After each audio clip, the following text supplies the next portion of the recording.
Hi, everyone, and welcome back to Bryan's Business World. Today, we're going to be talking about the classics of philosophy and literature and the lessons they hold for entrepreneurs and business people.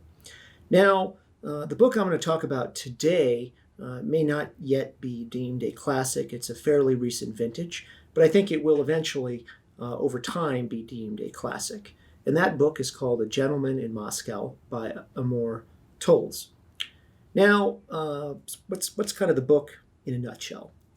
Essentially, it's the story of a member of the Russian aristocracy, a count to be specific, in the Russian aristocracy, that just after the Bolshevik Revolution in 1917. So that was the Communist Revolution in Russia in 1917. For those of you who know your history, or perhaps don't know the history as well, the communists seized all of the aristocratic lands and property. So the character in this book, Count Rostov, lost all of his family's estate, most of his possessions, and pretty much de facto was stripped of his title and privileges by the new rulers who were the communists. So that's very, very briefly, that's the story in a nutshell.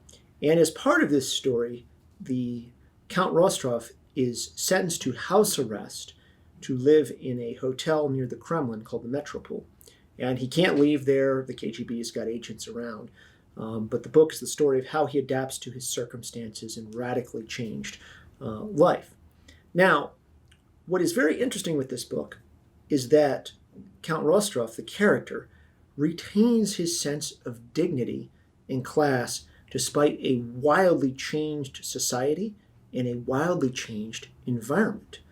He even becomes the head waiter, not the maitre d' or the head of the restaurant, at the hotel's restaurant. So he actually takes a service job, quote unquote, and becomes the head waiter at this very high-end hotel near the Kremlin.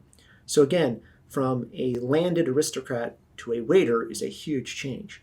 Now, what is fascinating again with this character is that he retains his sense of dignity and class about him in virtually all the circumstances of the book throughout the entire story, despite really having some not so pleasant things happen to him. So I want to talk about this sense of dignity and class. And almost nobody talks about applying dignity and class to business situations. I've been to two major business schools, one at University of Denver, one at New York University, and I guess one at Hong Kong University as well. And ethics are studied and discussed quite a bit, business ethics, but almost no one discusses, or at least I never heard anyone discuss, behaving with class and dignity in your business dealings. Now, I want to define the word. I think most people have at least an intuitive feeling of what is dignified and what is not. But I think class has this aura of money or not money to it. Class, it does not deal with the amount of money in your bank account. I've seen plenty of wealthy people who are completely classless, and I've seen very poor people who are very classy. It has nothing to do with your economic status. I think a lot of people mistake that high class, high money, wealthy. I think that is completely wrong. What I mean by class in this context is behavior and conduct. But almost nobody in the business world looks at this or talks about it. So my question to you, viewer, is, are you behaving with class and dignity in your regular conduct in running your business, being an entrepreneur, being a leader in the business world? And are you behaving like an adult? Do you belittle people? Do you treat people with equity and kindness? All the hallmarks of someone who has dignity in class. Are you really doing that? So I think that if you're not doing that, or you're not asking the question, then why? Why are you not doing it? Why are you even afraid to ask this question? Now, one test, let me give you sort of a rule of thumb to see if you're comfortable with your conduct in this regard. If you had someone following you around with a video camera, throughout the day, seeing what you did, and recording all the incidents and interactions you had with other people, would you feel proud and comfortable with that? as a record of your conduct? Or have you been engaging in not so classy and undignified conduct?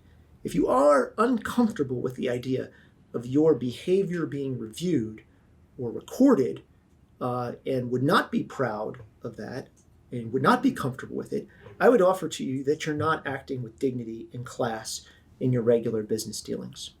So what can we learn from Count Rostroff in terms of your daily behavior as an entrepreneur and a business leader? We can learn that class and dignity count, and that you can strive rather, to do that in all of your dealings. And I think it is much more important than people realize in the business world. And again, virtually nobody talks about it. Hopefully you've enjoyed our segment today, and please follow us, leave us some comments, send us an email, and look forward to hearing from you soon. Thanks.